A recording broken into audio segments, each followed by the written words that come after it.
大家好，我是美国工薪族猫咪苏 u 的妈妈。严格说，我的48000美金的股票不是全部都赔光，是已经亏掉了大部分，剩下的一点点钱只能，嗯，我会把之前那支我详细讲过到底买了哪些股票的视频呢，放在这个视频的结尾，有兴趣的可以继续看。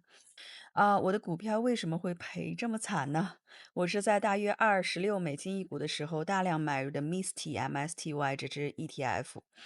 最多的时候呢，大概投入了35000美金买 MISTY。后来 MISTY 跌到12到13美金一股的时候呢，我才后知后觉的开始发愁，到底该怎么办？当然，我买的其他一些超高股息的 ETF，有的跌的甚至比 MISTY 更惨，但是金额就少一些。那你可能会说，那你前期不是有拿到高股息吗？是的，一开始确实是有赚一点股息，但跌到19到20美金一股左右的时候呢，其实 MIST 的股息已经几乎都发不出来了。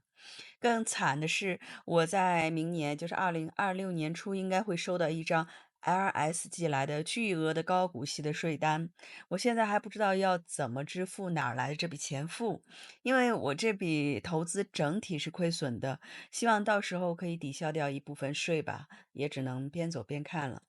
我原本是真的很乐观，以为自己靠买股票提前退休的人生终于要翻身了，但结果证明人还是不能太贪心。超高股息的 ETF 购买真的要谨慎、谨慎再谨慎。有网友留言说是看了我之前的视频才去买的 MISTY，我看到留言真的非常非常内疚。也因此，很多网友一直问我，你的4万多美元的股票最后到底怎么样了？我一直都不敢回复，就是怕让大家失望。48000美金对于高收入人士来说不算什么，但是对于我来说，这是我开 Uber 2到3年不吃不喝才能攒下来的钱。这是这辈子我第一次买股票就跌成了这样，但跌倒一次不代表永远失败，我会把这一次亏损当成一堂非常昂贵的课程。我以后呢，如果能攒到钱，还是会继续买 ETF 的。不过我会把重点放在股息不太夸张，比如说股息6%到10%的 ETF。我之前最舍不得一只 ETF 是叫 IGLD，是跟黄金购的相关的。它股息不算是最高，但波动最稳。不过后来我也忍痛全部清仓卖掉了。我现在可以截几张图片给大家看一下，我现在 Interactive Brokers 这个股票交易平台上的股票账户余额和最近交易的情况。大家看我之前的视频，知道我今年买房装修花很多钱，刷了信用卡。那我信用卡的利息是29%，所以剩下的一点的股票卖掉后，还了一部分高利息的信用卡债，也算是赔钱卖股票，最后用到了该用的地方了吧。如果你不是必须靠股息生活的人，买 VOO 啊、SPY、VTI、QQQ、SHD 这些长期成长型的指数 ETF 会更稳。要最稳那就是 VOO 了。我个人觉得，对收入非常低又没什么存款的人来说，坚持长期持股真的很难。举个例子，你每月工资3000美金，这个月突然有一笔5000美金的医疗费用支出，你有一套房子，你还有1万美金的股票，你会卖掉哪个？现实很残酷，相信多数普通人一定会卖掉股票，而收入比较高的人就可以用当月的工资直接解决掉这笔5000美金的意外医疗支出，根本不需要卖掉手里的股票。这也是为什么很多网友说股票比房产好，我不是不同意，只是每个人的经济情况不同。如果我的工资每月有1万刀以上，我也是觉得买股票比买房轻松太多太多。比如说，我最近正在面对一个问题租客，他才搬进来3个月，已经让我刷卡花了几千美金，把他厨房里所有的电器全部换成新的之后，他把所有电器逐一给搞坏了。现在呢，又坚称我这个根本不住在他那套出租房里的房东，每月都有偷他家的电 （electricity），甚至还请了 PSNG 的电力部门的人来查了几次，就是查我有没有偷他的电表。这让我他现在说呢，让我以后每个月给他减少$200的房租，因为电力部门的人也不能就是说完全能证明我没有偷他的电，OK？所以你说我买股票是不是要轻松省钱、省事、省心、省力太多？但是呢，对于我这种每月只能开网约车赚$2000的人来说呢，长期持股真的很难坚持。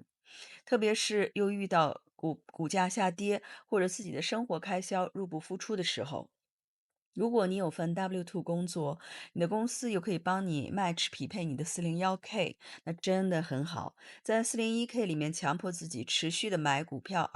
并且不卖出，是最稳健的持股方式。但是如果你真的是 W2，可能你的月薪也就不会像我这样低，所以你的日常的生活开支的压力也会比较小。所以呢，未来我存点钱，或者比如不开 Uber 了，换份工作，收入高了，我还是会继续购买 ETF 的，